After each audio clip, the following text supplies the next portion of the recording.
Hello friends, welcome to the channel Radha learning home. पिछली video में हमने वर्तनी से रिलेटेड कुछ प्रीवियस ईयर क्वेश्चन किए थे। आज का हमारा टॉपिक है संधि और समास। आज हम संधि और समास टॉपिक से जो भी प्रीवियस ईयर क्वेश्चन बनते हैं उनको हम देखेंगे। तो चलिए वीडियो स्टार्ट करते हैं। पहला क्वेश्चन है, दिए गए शब्दों की संधि ज्ञात कीजिए। त्रस धन ना, इसमें आपको बताना है इसका सही आंसर क्या हो जाएगा, इसमें कौन सी संधि है। तो दिए गए शब्द त्रस धन ना की संधि तृष्णा होगी। कौन सी? तृष्णा। इसका आंसर हो जाएगा ये तृष्णा, ऑप्शन नंबर डी। ठीक है। तृष्णा शब्द में व्यंजन संधि है जिसमें र श के बाद और ऋषि इसके बाद न, इन तीनों अक्षरों के बाद न हो तो न का ड़ा हो जाता है। ठीक है। अगर आपको किसी भी शब्द में री र और ख ये मिलते हैं और इसके बाद ना आ रहा होता है तो उसका क्या हो जाता है, न का ड़ा हो जाता है। ठीक है। तो इस प्रकार हमारा आंसर क्या हो जाएगा, ऑप्शन नंबर डी तृष्णा। आगे बढ़ेंगे नेक्स्ट क्वेश्चन में। दिए गए शब्द की संधि विच्छेद ज्ञात कीजिए। इसमें हमको इसका आंसर बताना है संचय का। इसमें आपको संधि विच्छेद बताना है। ठीक है। तो इसका आंसर क्या हो जाएगा, ऑप्शन नंबर बी सॉरी समधन चय। दिए गए शब्द संचय का संधि विच्छेद समधन चय होगा। संचय शब्द में व्यंजन संधि है। इसमें कौन सी संधि है, व्यंजन संधि। म के बाद किसी भी वर्ग का कोई अक्षर हो तो म अनुस्वार में बदल जाता है, जिसको हम इस तरह से देखते हैं संचय। ये अनुस्वार है, इसमें बदल जाता है। ठीक है। आगे बढ़ेंगे। अगला क्वेश्चन है, दिए गए शब्दों की संधि विच्छेद ज्ञात कीजिए। इस इत स्तः इसका हमको क्या ज्ञात करना है, संधि विच्छेद। ठीक है। तो दिए गए शब्द इत स्तः का संधि विच्छेद इत धन ततः होगा। ततः, इत धन ततः, ये ऑप्शन नंबर बी हमारा आंसर हो जाएगा, इत धन ततः। यदि विसर्ग, ये विसर्ग है, यदि विसर्ग के बाद दंत व्यंजन कौन से थे, ता और थ आता है तो विसर्ग स में बदल जाता है। ये विसर्ग किस में बदल जाता है, स में। ता और था के बाद अगर विसर्ग आता है तो वो क्या किसमें बदल जाता है, स में। ठीक है। तो इस प्रकार इसका आंसर हो जाएगा बी। इसमें कौन सी संधि होगी, अगर पूछेगा संधि कौन सी होगी तो इसमें विसर्ग संधि होगी, क्योंकि दोनों में विसर्ग लगा हुआ है। ठीक है।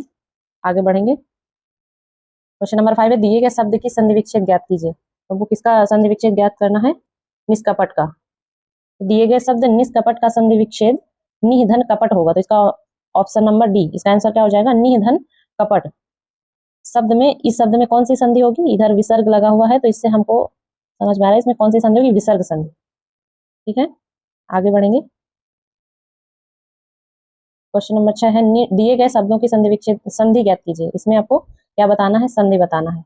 अधिधन आय, इसमें कौन सी संधि है ये आपको बताना है। उपर्युक्त शब्द में कौन सी संधि हो जाएगी, यण संधि। किस प्रकार, अधिधन आय बराबर अध्याय, ये ऑप्शन नंबर सी आपका आंसर हो जाएगा।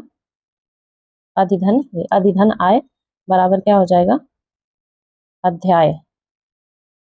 ये हमारा आंसर हो जाएगा। हमारा आंसर कौन सा हो जाएगा, ऑप्शन नंबर सी अध्याय। आगे बढ़ेंगे। क्वेश्चन नंबर 7, अभ्यागत का संधि विच्छेद ज्ञात करना है।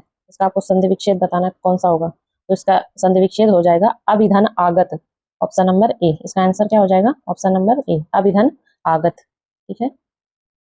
इसमें संधि कौन सी हो जाएगी, इसमें यण संधि होगी। क्वेश्चन नंबर 8 है, षटधन मास का संधि रूप है। इसका आंसर बताना है, इसका संधि रूप क्या होगा। षटधन मास को जब हम संधि करेंगे तो क्या बनेगा, इसका आंसर हो जाएगा ऑप्शन नंबर बी षडमास। ठीक है।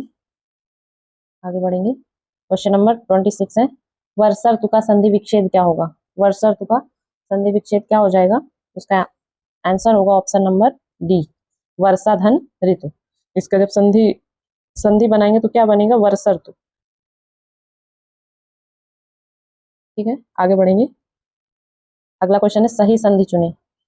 तदयो के लिए सही संधि क्या होगी। इसका सही संधि विच्छेद क्या हो जाएगा, इसका आंसर होगा ऑप्शन नंबर डी तथा धन एव। तदयो का संधि विच्छेद क्या होगा, तथा धन एव। अगला क्वेश्चन है, प्रौढ़ का संधि विच्छेद क्या होगा। प्रौढ़ का संधि विच्छेद क्या हो जाएगा, ऑप्शन नंबर बी।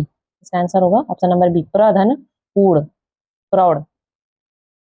आगे बढ़ेंगे। क्वेश्चन नंबर 29 है, पवन का संधि विच्छेद करना है आपको।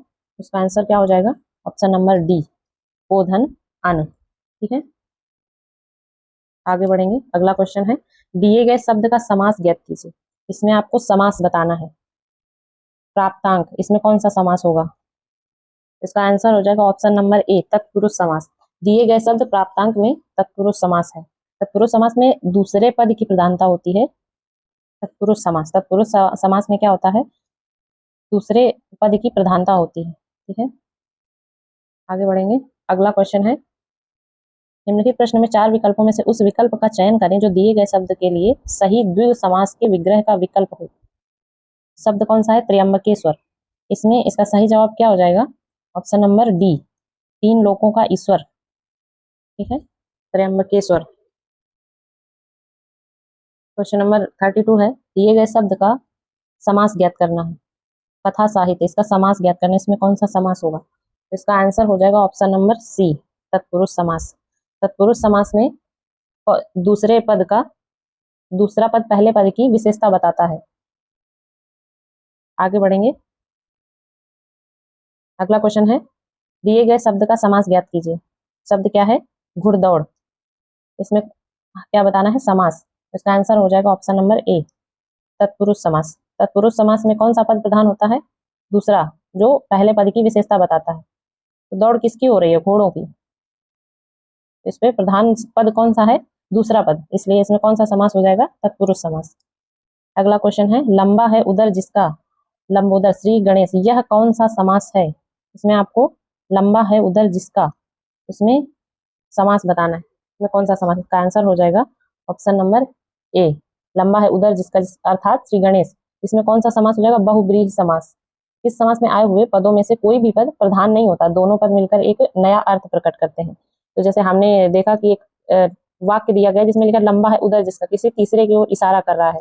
तो हम इसका आंसर क्या, इसमें आंसर कौन सा हो जाएगा? बहुब्रीहि समास। आगे बढ़ेंगे,